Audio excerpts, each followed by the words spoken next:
Assalamualaikum teman-teman. Selamat datang di channel YouTube Putri Adelia. Di video kali ini saya ingin sharing tentang pengalaman ibu hamil yang positif COVID-19. Kalau penasaran, ikutin videonya terus ya. Sebelum saya sharing tentang pengalaman saya waktu dinyatakan positif COVID-19, saya ingin juga sampaikan sama teman-teman yang menonton video saya bahwa saat itu saat dinyatakan positif COVID, saya itu usia kandungannya memasuki 16 minggu, jadi udah masuk semester kedua. Pertama-tama itu gejala yang saya rasakan, saya menggigil ya, demam, menggigil, terus sakit kepala, nggak bisa tidur, dan pegal-pegal. Jadi awalnya gejalanya umum sekali, dan di situ saya dan suami juga berpikiran mungkin ya ini sakit biasa seperti biasa karena kelelahan kerja. Setelah mengkonsumsi parastamol, terlebih dahulu saya konsultasi dulu ya ke bidan sebelum konsumsi parastamol. Di situ saya nggak mengalami perubahan gejala. Jadi menggigil tetap, sakit kepala juga nggak hilang, dan pegal-pegal juga nggak hilang. Malah gejala hari berikutnya itu saya bertambah merasakan sakit tenggorokan. Pas udah merasakan gejala sakit tenggorokan ini, disitu saya mulai curiga jangan-jangan saya terpapar COVID-19 karena 3 hari sebelumnya saya itu ada kegiatan kerjaan di kantor yang harus memaksakan saya mengikuti kegiatan di hotel selama 3 hari berturut-turut. Setelah berdiskusi dengan suami, akhirnya kita sepakat untuk pertama-tama melakukan tes antigen ya. Jadi kita tes swab antigen di klinik dekat rumah pertamanya, yang hasilnya langsung keluar ya pada saat itu juga. Kita tunggu sekitar 1 jam sampai hasilnya keluar. Di situ saat selesai swab antigen, saya dinyatakan positif dan alhamdulillah suami negatif. Saat saya positif untuk swab antigen, rencananya saya lanjut ke tes PCR. Namun karena udah sore ya waktu itu, jadi udah bingung mau tes di mana. Akhirnya besoknya saya dan suami cari untuk tempat tes PCR yang hasilnya bisa segera keluar. Di situ setelah beberapa tempat kita datangi, kita kemudian PCR di rumah sakit di dekat daerah sini. Hasilnya keluar 1 kali 24 jam. Kemudian besoknya saya terima info dari rumah sakit, hasil PCR saya juga positif dengan CT waktu itu 13. Jadi itu informasi juga mungkin buat teman-teman, kalau CT 13 itu masih tergolong virusnya masih banyak yang aktif. Setelah itu saya lapor dengan RT setempat, kemudian RT melapor ke puskesmas terdekat, dan saya dan suami dihubungi oleh puskesmas terdekat untuk didata. Selanjutnya karena saya hamil, saya dihubungi oleh bidan yang bertugas di puskesmas untuk menanyakan kondisi saya. Di situ gejala yang dirasakan masih sama ya.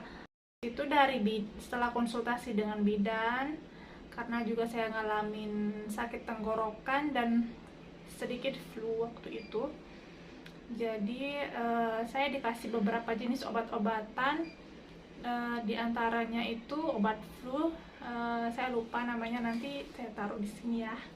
Terus paracetamol untuk turunkan demam, vitamin C 500 mg, dan zinc. Selain dari obat-obat puskesmas, saya juga bukan konsumsi ya, menggunakan betadine kumur, yang fotonya seperti ini. Terus juga ada betadine nasal spray untuk hidung ya. Juga kalau teman-teman ingin tahu juga seperti ini. Nah, itu saya belinya di marketplace ya. Jadi selain itu juga saya sediakan disinfektan, masker pastinya, dan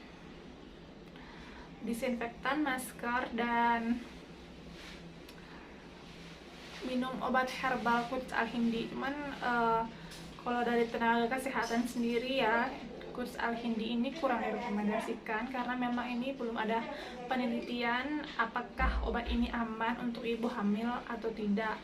Namun dari toko yang saya pesan obat herbal Quds Al-Hindi ini, katanya nggak apa-apa, yang penting dosisnya dikurangi. Jadi waktu itu saya juga minum obat herbal Quds Al-Hindi 3 kali sehari, namun awalnya itu seharusnya yang normal itu minumnya 1 gelas untuk 1 kali minum, saya minumnya cuma 1/4 gelas seperti itu. Nah, beberapa hari kemudian hidung saya tuh makin tersumbat dan kayak susah bernapas.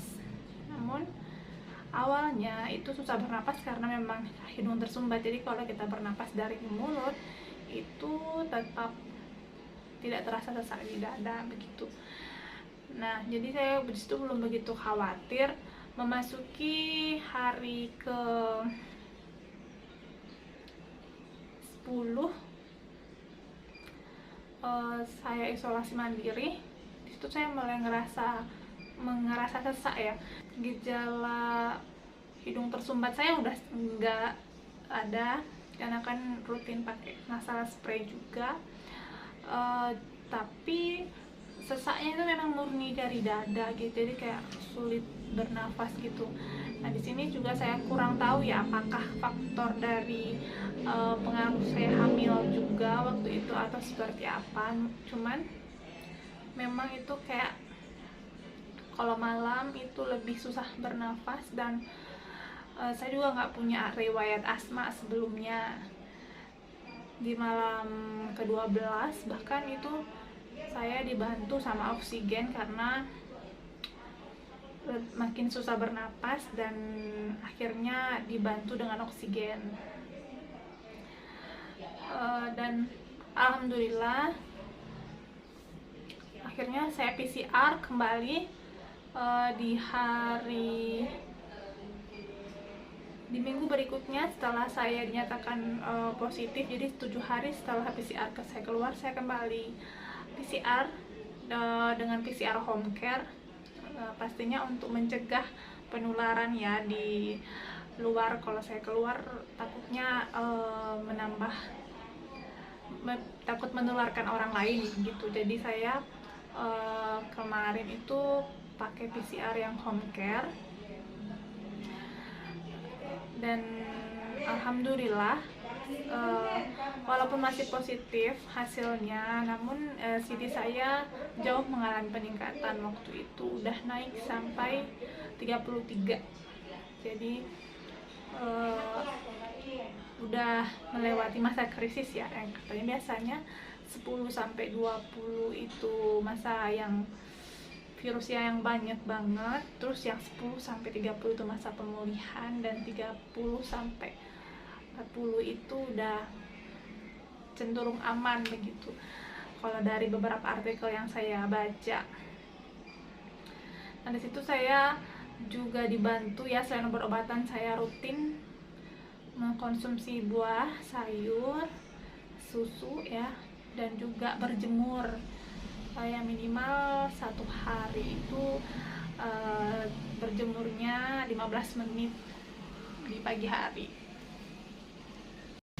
Selanjutnya di hari ke-14 dinyatakan saya positif COVID. Saya PCR lagi yang ketiga kalinya, berarti ya saya kembali PCR untuk ketiga kalinya, dan alhamdulillah hasilnya sudah negatif. Nah, di sini saya juga ingin membagikan tips-tips untuk para ibu yang lagi hamil yang terpapar COVID-19. Jadi tips pertama itu yang paling penting menurut saya pribadi ya, berdasarkan pengalaman, itu jangan panik. Karena waktu itu pas kita tahu ya hasil kita positif pasti sedih ya. Jadi pas awal dinyatakan saya positif itu sempat down ya pastinya. Di situ kita butuh juga dukungan lingkungan sekitar, terutama keluarga terdekat kita. Selain itu, yang pertama itu berarti jangan panik. Yang kedua itu ikhtiar dan doa. Kenapa di sini ikhtiar dan doa juga digabungkan jadi satu ya? Karena yang saya pahami itu ikhtiar itu juga bagian dari doa gitu. Jadi kita ikhtiar dengan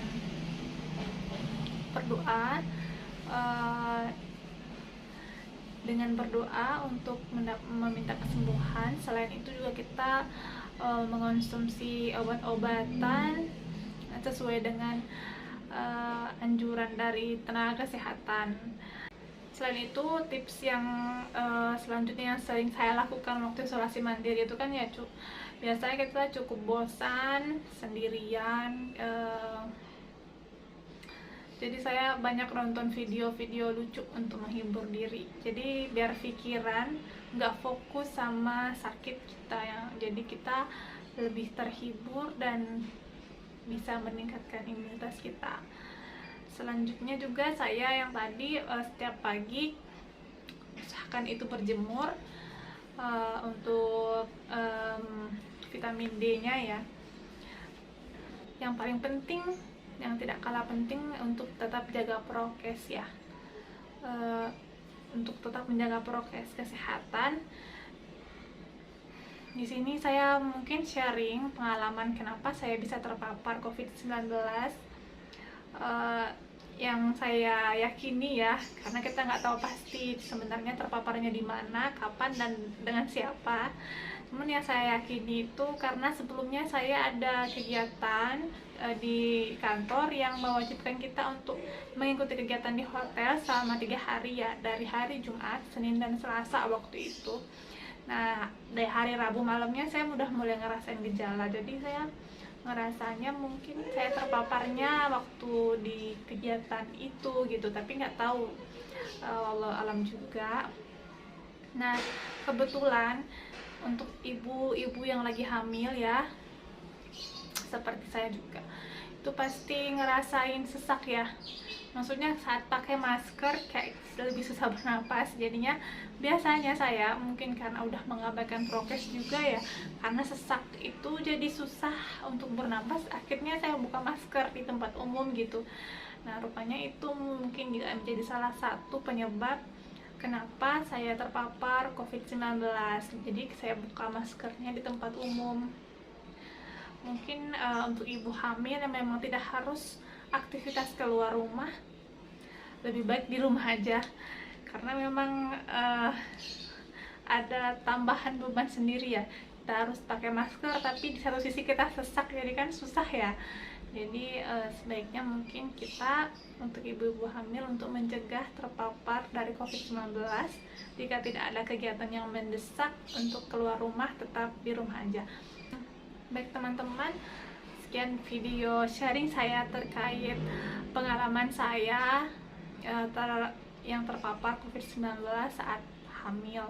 Semoga ibu-ibu hamil di luar sana yang terpapar COVID-19 juga bisa segera sembuh dan bayinya juga dalam keadaan sehat, dan semuanya ibu-ibu hamil yang lainnya tetap terus jaga kesehatannya dan jangan lupa prokesnya. Sekian dari saya. Assalamualaikum warahmatullahi wabarakatuh.